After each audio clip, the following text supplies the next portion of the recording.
మంచిర్యాల జిల్లా చెన్నూరు మండలంలో జై జవాన్ జై కిసాన్ నినాదం సృష్టికర్త పూర్వ ప్రధానమంత్రి లాల్ బహదూర్ శాస్త్రి జయంతి సందర్భంగా చెన్నూరు మండలంలోని నాగాపూర్ గ్రామంలోనే బీజేవైఎం ఆధ్వర్యంలో రైతులను సన్మానించిన బీజేవైఎం రాష్ట్ర కార్యవర్గ సభ్యుడు శివకృష్ణ మరియు బీజేపీ నాయకులు. అనంతరం శివకృష్ణ మాట్లాడుతూ లాల్ బహదూర్ శాస్త్రి మన మధ్య లేకున్నా సన్మానించబడుతున్న రైతులను చూసి వారి ఆత్మ సంతోషపడుతుందన్నారు. ఈ కార్యక్రమంలో బీజేపీ చెన్నూరు మండల నాయకులు, పలు గ్రామ నాయకులు పాల్గొన్నారు.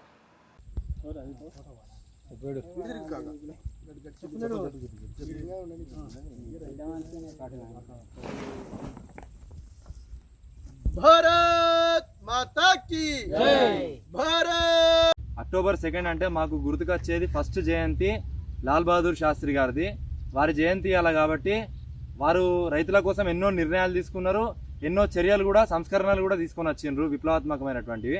సో ఆయన జయంతిని పొలాల మధ్యలో రైతులతో జరుపుకోవాలని చెప్పేసి నిర్ణయించుకొని అడగగానే దీనికి సహకరించిన మా మండల అధ్యక్షులు శంకరన్న గారికి, అదేవిధంగా మాతో పాటు చెన్నూరు నుంచి వచ్చి మాకు టైం ఇచ్చిన ఎస్సీ మోర్చా ఉపాధ్యక్షులు రాజులన్న గారికి, మా జనరల్ సెక్రటరీ రాజశేఖరన్న గారికి, ఓబీసీ మోర్చా అధ్యక్షులు సత్యమన్న గారికి, దీనికి సహకరించి ముందు నడిపించిన మల్లేష్ అన్న గారికి, మా సాయి గారికి, మా యువమోర్చా నాయకులకు అందరికీ కూడా పేరు పేరున ధన్యవాదాలు.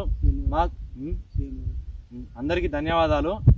మాకు అంటే వీళ్ళ మధ్యలో రైతుల కోసమే ఆయన బతికిండి. ఆయన బతికినంత కాలం కూడా లాల్ బహదూర్ శాస్త్రి గారు రైతుల కోసమే వేద్దామని చెప్పేసి, రైతుల కోసం ఇంకా వాళ్ళ జీవన విధానాన్ని మార్చుదాము, వాళ్ళకి లాభాలు తీసుకొద్దామని చెప్పేసి ఎన్నో కార్యక్రమాలు చేసిండ్రు. వారికి గుర్తుగా వారిని గుర్తుంచుకుంటూ అక్టోబర్ 2న లాల్ బహదూర్ శాస్త్రి గారి జయంతి సందర్భంగా రైతుల మధ్యలో రైతులకు సన్మానం చేసి వాళ్ళని ఇంకింత ప్రోత్సాహం ఇద్దామని చెప్పేసి, వాళ్ళు కష్టపడితేనే మనం 3 పూట్ల తిండి తింటున్నాం. వాళ్ళు 3 పూట్ల తిండి తినకున్నా కానీ మనకు సంవత్సరం పొద్దులా మనకు 3 పూట్ల తిండి కోసం వాళ్ళు కష్టపడుతున్నారు కాబట్టి వాళ్ళని ఇంకా ప్రోత్సహిద్దామని చెప్పేసి చిన్న సన్మానం చేయడం జరిగింది శాల్వాలతోని.